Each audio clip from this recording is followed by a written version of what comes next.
Hay autores que me fascinan por su capacidad a la hora de contar historias sorprendentes. Hay quienes destacan por su destreza creando ambientaciones envolventes. Los hay con una habilidad para mostrarnos una problemática complicada que quizás nos es ajena, pero que consiguen que lleguemos a entenderla. Hay otros autores que me fascinan por su estilo. Son autores estos con una forma de expresarse que les hace especiales. Es como si tuvieran la capacidad o la facilidad para encontrar la palabra precisa y construir frases que sean ingeniosas e impecables. Como si no les costase expresar una idea con claridad, que suene natural y poco artificiosa. Y yo precisamente esta semana he tenido el placer de reencontrarme con 3 autores de estos que admiro precisamente por su capacidad de expresión, por el manejo del lenguaje y de las figuras literarias que hacen. Si os quedáis os lo cuento. Bienvenidos a Palabra del Lector.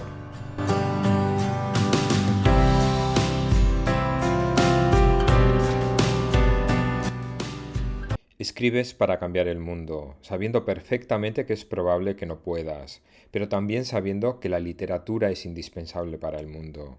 El mundo cambia según la forma en que la gente lo ve, y si alteras, aunque sea por 1 milímetro, la forma en que la gente ve la realidad, entonces puedes cambiarla. Leí hace tiempo de James Baldwin Otro país y esta semana me he reencontrado con el autor, con La habitación de Giovanni.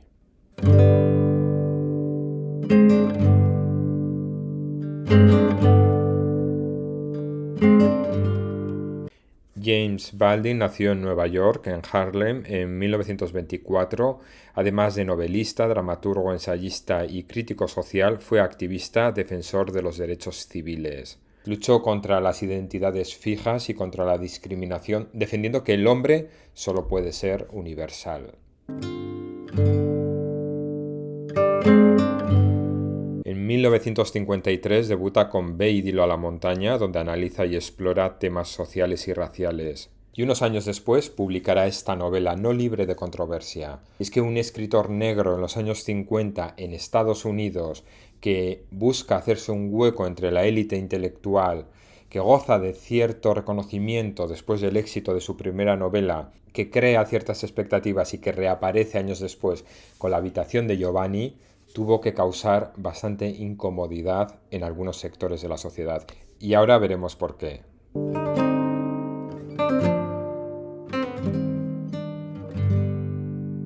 Os cuento entonces lo que nos vamos a encontrar aquí. Cuando comenzamos a leer La habitación de Giovanni, nos vamos a encontrar con David, el protagonista, que se encuentra en una casa en el sur de Francia. Está solo, está intranquilo, está nervioso.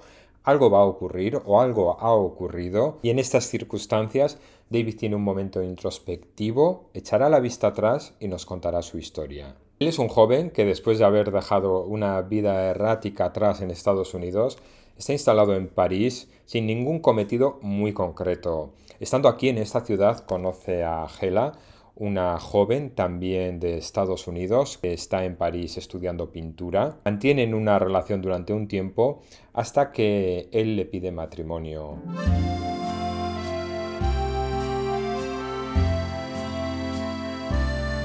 Y ella, antes de darle una respuesta, decide que va a pasar una temporada en España por su cuenta. Por lo que David se quedará solo en París, además en una situación muy precaria porque se está quedando sin dinero.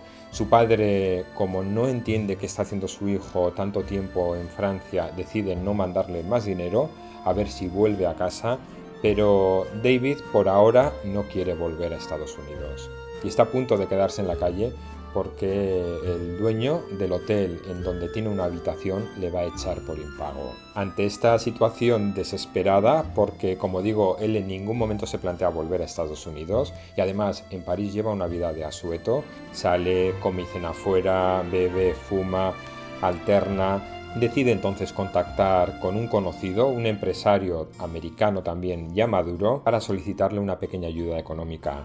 A este hombre al parecer no le cuesta soltar billetes a sus amigos y a sus amantes. Aunque a David este hombre no le gusta del todo, a cambio de esta ayuda económica que recibe, decide salir con él a cenar y terminan en un bar de copas semiclandestino de la ciudad. Y es aquí en este bar donde David conocerá a Giovanni. Giovanni es un joven italiano de buena planta que trabaja como camarero y que se desenvuelve muy bien con todos los clientes. Aunque David no lo quiere reconocer, se siente inmediatamente atraído por Giovanni. Tanto que terminan pasando la noche juntos. Y no solo eso, sino que David acaba instalándose en el pequeño cuarto, la pequeña habitación que Giovanni tiene alquilado en un barrio de la periferia. Y aquí en este cuarto, entre estas cuatro paredes, comenzará un romance entre David y Giovanni, apasionado a ratos, pero también tormentoso, y que tendrá una fecha de caducidad clara, que es el día que Hela, la prometida de David, vuelva a París. Este cuarto, esta habitación de Giovanni, que además está medio destartalada y es poco acogedora, será un espacio muy importante esta novela, será además un espacio simbólico porque representará, o quizás sea una metáfora, de la propia vida interior de David. Y es que, como he dicho al principio, conoceremos esta historia a modo de reflexión o de confesión interna del protagonista. Esta es una historia breve pero contada con mucha maestría. El autor es magnífico en el uso del lenguaje, en la construcción de frases y en su estilo en general. Hace crítica sin criticar, describe evocando. Entiendes de dónde viene cada personaje y cómo es porque los desarrolla estupendamente a nivel psicológico. Pese a la brevedad de la misma, entenderemos por qué son como son y por qué actúan como actúan, por lo que tanto ellos como las situaciones que viven serán muy verosímiles. Aquí el autor toca temas de origen y de identidad. El protagonista lucha contra un impulso, que en este caso es sexual, pero que podría extrapolarse a otras situaciones. Es que el propio Baldwin tuvo que salir a aclarar que la habitación de Giovanni no es realmente sobre la homosexualidad. Esta es solo un vínculo para la acción. El verdadero tema de la novela es qué ocurre cuando uno tiene miedo a amar a alguien. Supongo que le caería buena para tener que salir a dar aclaraciones sobre qué intenciones tenía con la novela. Pero bueno, quizás sea eso, porque aquí se nos habla de las dificultades de mantener una relación cuando tenemos circunstancias en contra. Puede ser el caso como aquí por conflictos internos, porque no sea el momento o porque no sea el lugar adecuado. En el caso de David aquí vemos que es un hombre que tiene que lidiar con sus propios conflictos. Giovanni, por su parte, aunque es un joven más impulsivo, que parece que tiene las ideas un poco más claras, vemos también que arrastra un pasado. Dejó a su mujer en Italia después de un trauma que vivieron. También se hace alusión a los modelos de familia que son socialmente aceptados y queridos en ese momento. Tanto David como Hela tenía la idea o la intención de casarse algún día, de volver a Estados Unidos, de gozar allí de una posición acomodada, de comprarse una casa, de tener muchos hijos, porque eso es lo que se esperaba de ellos. Y para conseguirlo, David tendría que anular un impulso natural. Y Hela, por su parte, haría también sus sacrificios, porque a ella la conocemos como una libre pensadora, como una mujer independiente. De hecho, decide irse a pasar una temporada sola a España. Es una mujer que se plantea dejar de leer, dejar de escribir, dejar de estudiar y dejar de pensar por sí misma para vivir bajo el cobijo de su esposo. Sabe que es un sacrificio que deberá hacer si quiere ser esposa. También es curioso aquí ver cómo el autor, pese a lo sensibilizado e implicado que estaba con la problemática racial, decidiera elegir para esta historia a un protagonista blanco, rubio y de una posición económica más o menos acomodada. Y es que él mismo reconoció que no se veía preparado para afrontar el tema de la homosexualidad y el del racismo en una misma historia. Ya de por sí, temas controvertidos por separado, tocarlos juntos en una misma historia sería demasiado para el público. Por lo que yo os recomiendo leerla, que saquéis vuestras propias conclusiones y que sobre todo os dejéis deleitar por el estilo del autor, porque a mí una de las cosas que más me ha gustado de esta novela es cómo está escrita. Baldwin escribe bonito, disfrutas de cada párrafo, enfoca una historia que para la época podría ser depravada, pero con un estilo sutil, elegante, incluso sofisticado.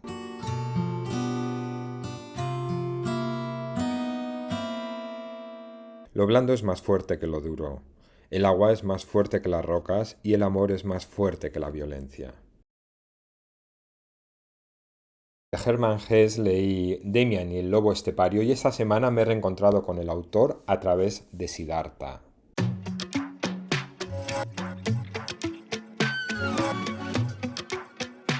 Hermann Hesse es para mí el autor de la espiritualidad y del mundo interior. Espiritualidad entendiéndola como el autoconocimiento de uno mismo. Por eso no es un autor que nos refleje la realidad tal y como es, sino que nos mostrará la realidad interna de sus personajes. Sus miedos, sufrimientos, luces y sombras y sus dualidades. Son personajes, por lo menos en las 3 obras que he leído yo, que se cuestionan su realidad, su situación y que a través de su camino se van encontrando con una serie de personas que se convertirán en una especie de guía y que les ayudarán a abrir los ojos a otras verdades. Las 3 novelas hace gala el autor y pone en práctica su estilo particular de narrar. Pero vamos con Siddhartha, que es una de las lecturas que me han ocupado esta semana.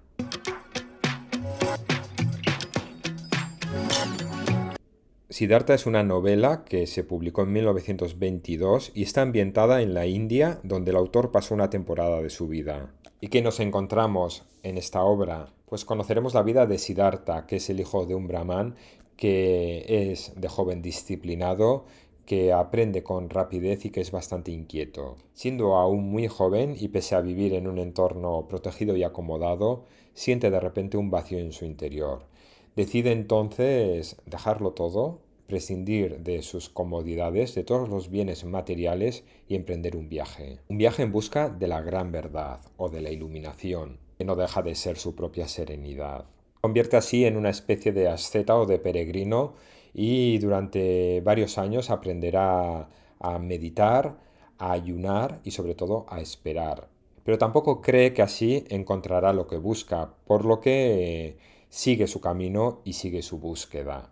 Este camino será un largo viaje que durará años y que le permitirá cruzarse con varias personas que de alguna manera le ayudarán en su propósito a través de sus enseñanzas. Más allá de la acción, de lo que Siddhartha hace en cada momento, de con quién está y cómo se relaciona, nos centraremos más en lo que esas cosas le llevan a reflexionar.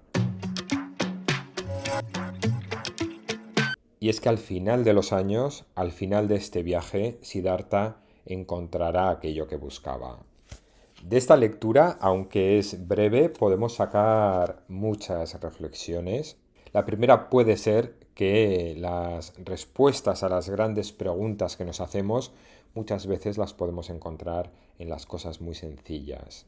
Hay una invitación al autoconocimiento, a indagar en nuestro interior y darnos cuenta de que cada uno de nosotros tendrá su propio camino para llegar a su verdad, es decir, para autorrealizarse. Y lo que le sirva a uno seguramente no le sirva al de al lado. Y mucho más porque esta obra tiene tantas reflexiones como lectores.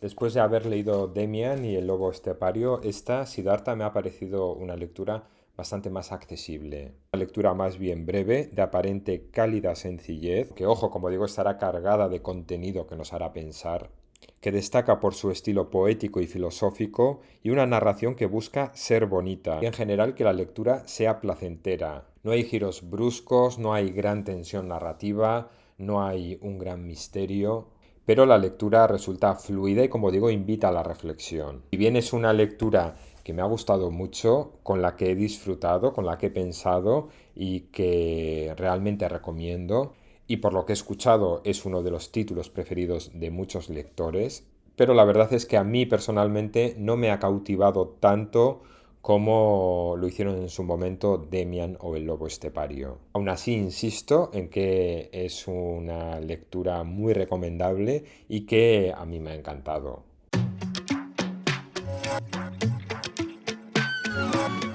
Pienso como un genio, escribo como un autor distinguido y hablo como un niño. De Vladimir Nabokov leí Lolita, quizás su novela más conocida, leí Pinin y esta semana me reencuentro con el autor a través de esta lectura, Curso de Literatura Europea.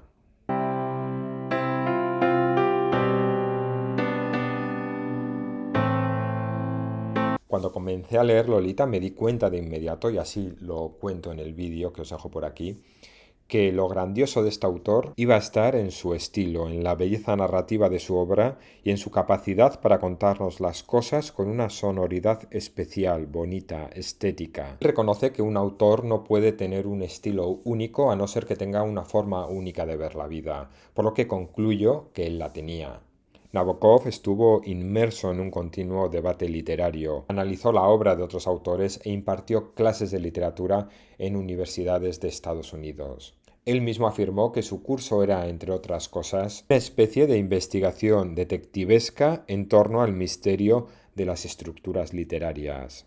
Y eso es precisamente lo que estoy leyendo ahora mismo, el curso de literatura europea de Vladimir Nabokov. Nabokov da las pautas a sus alumnos para leer adecuadamente, atendiendo y sobre todo acariciando los detalles. Analiza la obra de autores como Jane Austen, Dickens, Stevenson, Flaubert, Kafka, James Joyce y otros más. Aquí en este libro se han reconstruido las lecciones de Nabokov a través de la recopilación de sus propios apuntes. No voy a comentar nada más porque lo estoy leyendo ahora mismo y lo voy a leer poco a poco. No es una lectura que me pida leerla de seguido, la iré intercalando con otras lecturas, pero lo que he leído hasta ahora me parece muy interesante.